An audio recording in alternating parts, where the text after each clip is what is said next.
Let your spirit grow wings and fly. And fly with me. And fly with me.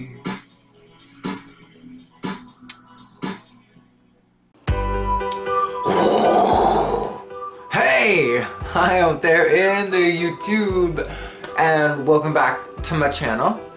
In this video we're going to be going over 10 things that you probably didn't know about me, cause I'm strange and reclusive.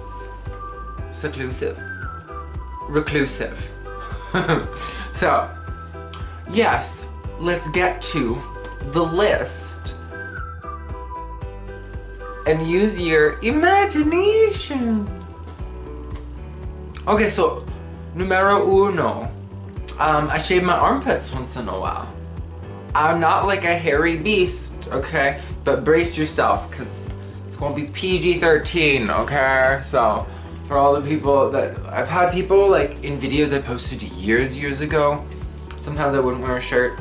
So I'd be like I'm at the beach or something, and people would be like, yo, put your shirt on. But no, for this I have to show you. So, but no nips. Let's just keep this armpits only. Ew, sweaty. Alright. I'm nervous. No, I'm just kidding. Let's see, okay, so right now I wouldn't call this like ew disgusting length, but I'll still shave that because like it's a little bit of hair. Alright. But let's go do the magic of the before and after, and we'll compare them. So, I mean, like literally I'll only do the like shaven thing like probably once every like 3 months or something. My armpit hair do not grow very fast, so I'll be right back. You know, buckwheat, it's buckwheat in a headlock. Well, say bye-bye. Bye-bye. Bye-bye, love. Alright, be more like bye. Bye, everybody.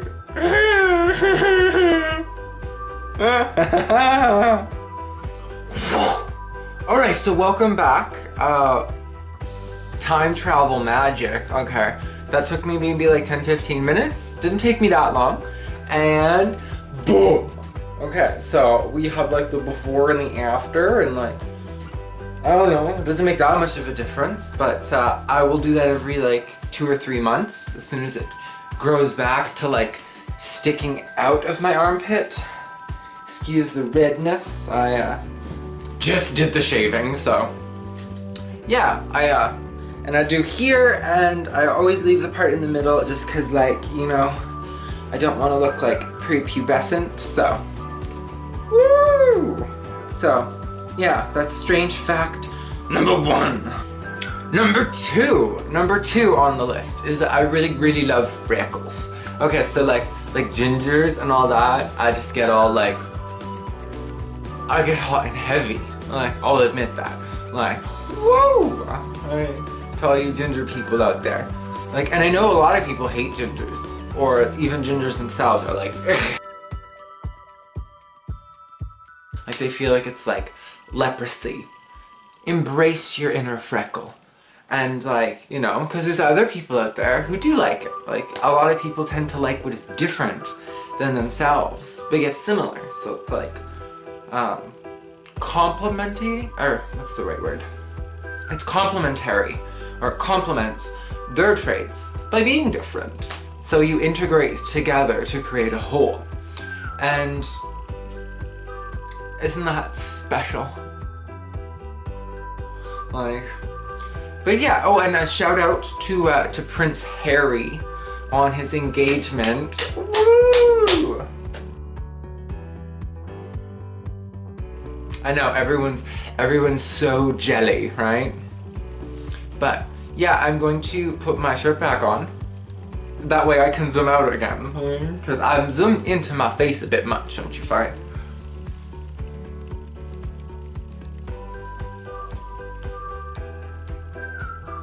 There's no tag.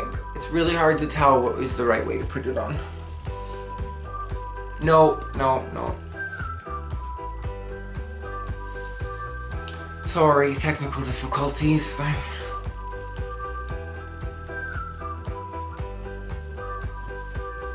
There we go. Okay.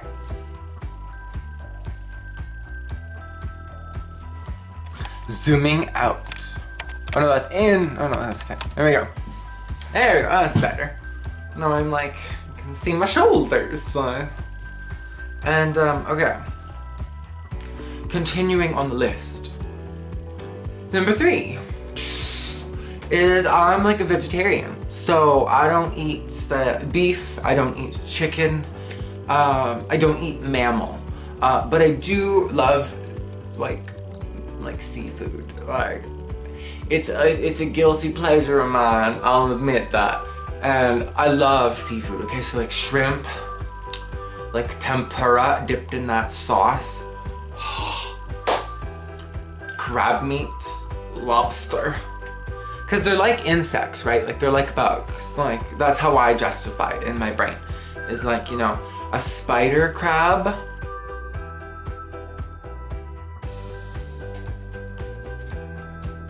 They call it that because it's like a spider. Like it has an exoskeleton. People eat ants, like, and I don't think they're very remorseful. Like, you know, I don't think they're that cute. So, but I'm not gonna be eating no little chickens or cows. Like, to each their own. That's kind of my attitude. Like Tristan, my boyfriend, like my hubby, like he eats meat, and I'm completely okay with that. To each their own, as I said already. But that brings us to point number 4. UFOs love me. Or well, I shouldn't say they love me, because like it's not like I've ever gotten like a postcard or anything from them. But I tend to see them a lot, or quite often. You know, I even have videos on my channel down there. Go check them out if you're into UFOs. I've seen lots of them, like, I don't know, over 1,000 or like close to. I've seen quite a few, including times where like I actually saw like clusters of them, and there was so many, and lots of beautiful, wonderful experiences, like none of which I was ever scared. However, I was with like, on my 18th birthday, I was actually with my best friend, Stephanie Engler. Shout out to Steph if she's watching. And it was my magic birthday, because I'm born on May 18th, and it was my 18th birthday. So, magic, right? And she's like, you get to make a wish, and like, your wish is supposed to come true. Well, I was like, I want to see an amazing UFO. I was like, that's my wish. Right? That's all I want. Right? And we did. Right? And we did. Right? That's the crazy thing. It was like, I swear, like the size of the moon and this giant white orb of light.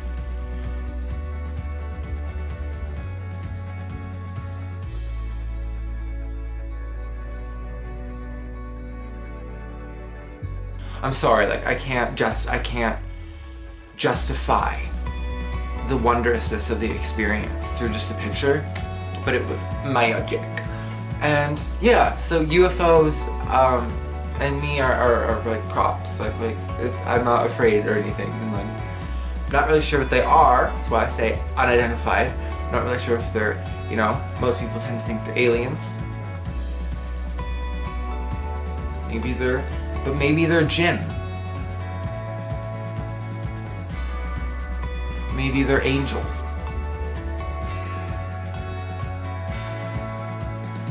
Maybe they're demons.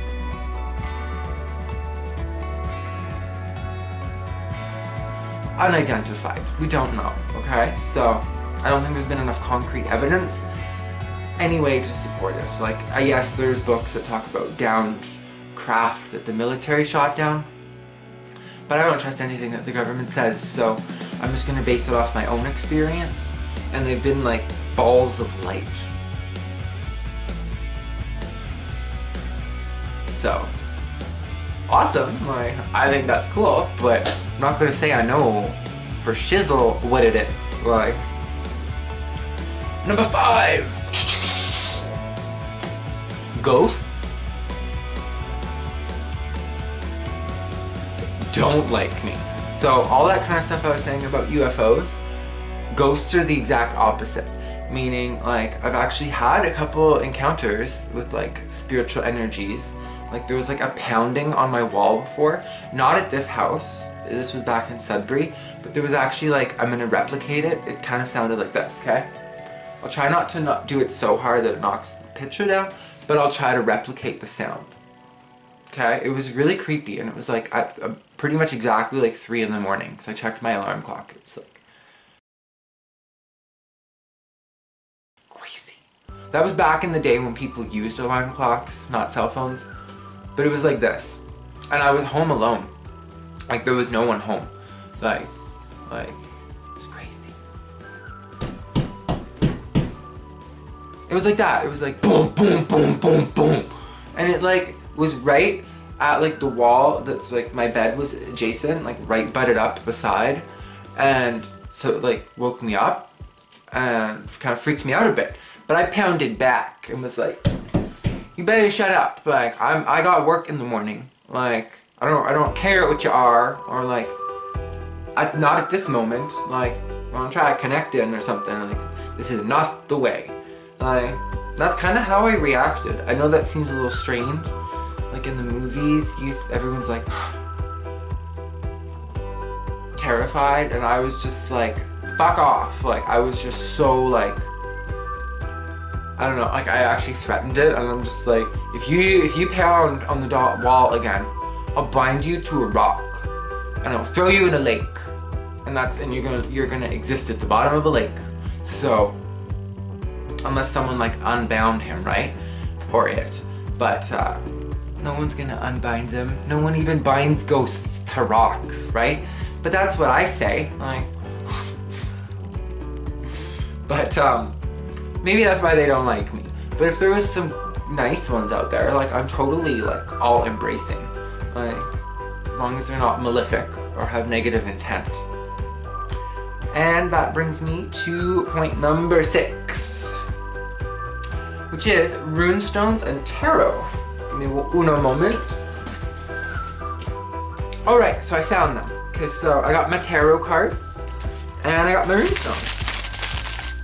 And no, in this video, I'm not going to be going through and doing tarot or runes, okay? But I'm really into divination and like using different art forms, different media to express those forms of synchronicity through divination. I can't read tea leaves, so I'm not like, I don't know all of them, and I'm not like an expert at the I Ching. However, I'm aware of those divination systems, as well as like the Chinese zodiac. However, I typically use the Western astrology, which is Egyptian, really, because it dates all the way back to Egypt.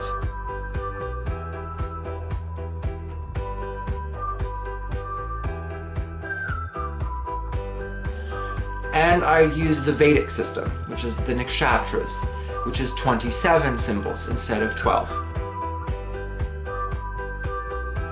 And I use kind of both of those systems in conjunction with each other, using tropical astrology, not sidereal.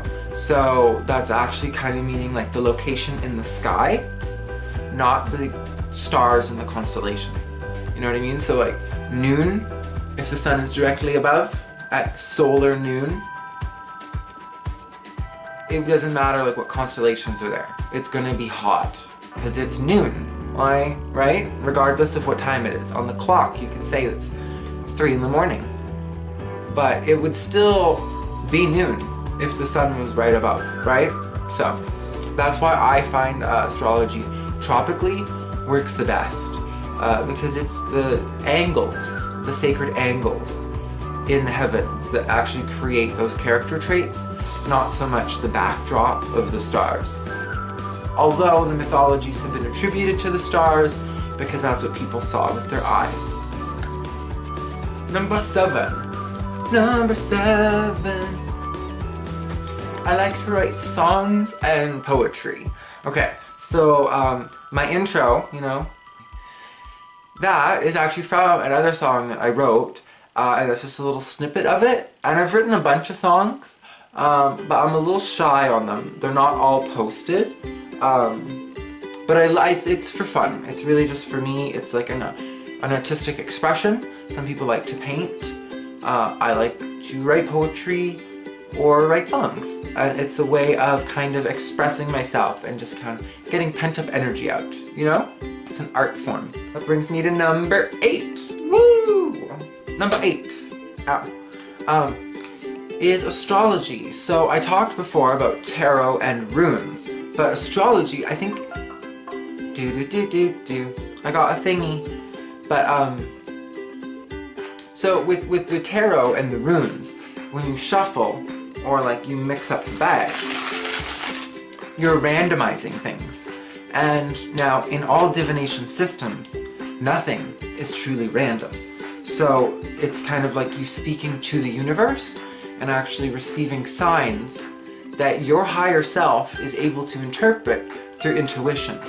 So if someone doesn't have any intuition at all, or like it can be kind of difficult to translate to them, but if that's why I'm good at it, because I think I'm pretty intuitive. But and if you have a book or something, you know, you can use them as guides, as tools, as aids. But astrology is different. Astrology is different though, because really it's those sacred alignments in the heavens with your position on the earth, geographically, taking everything into account at that exact place, that moment. Like that's your ascendant and all of that is really dependent upon the place of birth, the location. And that's not random at all. Like that's you, exactly you. I mean, like, it's not like you can't go back in time and it's gonna be different. It would still be the exact same. Like, and I think of it as like a crystal forming, and like just like how in geology different crystals will form in different geological environments due to different elements or aspects that are in that situation, such as heat, pressure, and like the chemical consistency of the compounds themselves. The heat and the pressure can warp and create different crystals, even though they're made out of the same thing. They can look completely different, okay? So, that's similar to astrology, how the planets mold you, and at your time of birth create you like a crystal, where, you know, if you take a quartz rock up to the surface, this pretty quartz point, it doesn't fall apart and blah, blah, blah, right? It's got ion, chemical bonds going on that's strong and keep it together. Well, just like our biology is strong and it keeps it together. But there was that first moment of conception where the crystal started to form, and that's like your birth chart. Sorry, blah blah blah blah blah. I go on and on. But number 9 is Mars in Aquarius. So you probably didn't know that about me. I'm a Mars in Aquarius, so you know, the god of action, of war, of initiation. It's in the weirdo sign. It's in the detached sign. It's in the humanitarian sign. So that makes me a little crazy. Like, so, cause I always used to tease Tristan, my boyfriend, about being an Aquarius and say like, well, you're like a robot. It makes you not have any emotion. But me having my Mars there actually kind of means that about me. Because your Mars placement's really important, because it's like your whole drive. It's like your oomph. It's how you're gonna actually like go into the world. So that's a really strongly influential aspect of your character. So yeah, I can be a little detached in situations. But Mars in Aquarius is not vengeful at all, or most of the time anyway. I would tend to just kind of be like, you know, let things be, you know, not going about things with revenge, but, you know, just go away. If you're gonna hurt me, well, you're not gonna hurt me again. So just go away. And I usually, if someone has hurt me, I kind of think of it in a psychological way where it's like I've allowed them to hurt me. So really, I hurt me. because I allowed emotional weaknesses and bonds to be created that weren't stable. And that was my fault, you know? Like, if you invest in a company and the company goes bankrupt, you're a bad investor. Like, you can't blame the company.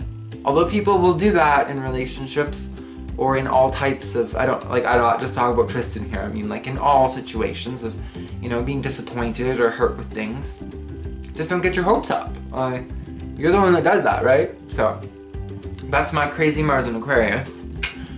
You should look up your sign, Mars and what sign are you? I always love feedback to any of these kind of things. And that brings us to the last point. Number 10 is reincarnation. So I very strongly believe in reincarnation. I think that, I've been around for a while, you know. I think that I go back to Egypt. Like, I literally have dreams, like, of being in Egypt. And, like, even since I was, like, a little kid, like, with the pyramids. I don't think I was no pharaoh or anything special like that, but I do think I was, like, a scribe or, like, a slave who had to work for the pharaoh.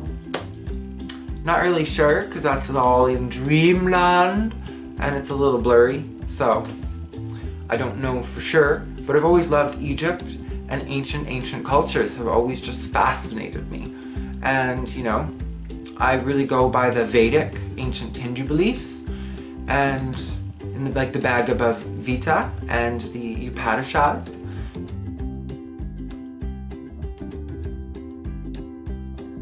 And in those books they talk about reincarnation, and I agree strongly with that in all of what it says in those books. So if you're spiritual and, you know, maybe seeking knowledge that's like just to expand your horizon, like if you're a Christian or whatever your belief is, it doesn't mean you have to disregard it. You can use these other knowledge systems to just expand, and just think of it how I always do, is that like different cultures, you know, you have bleu and you have blue. Bleu or blue, okay? They both mean the same thing.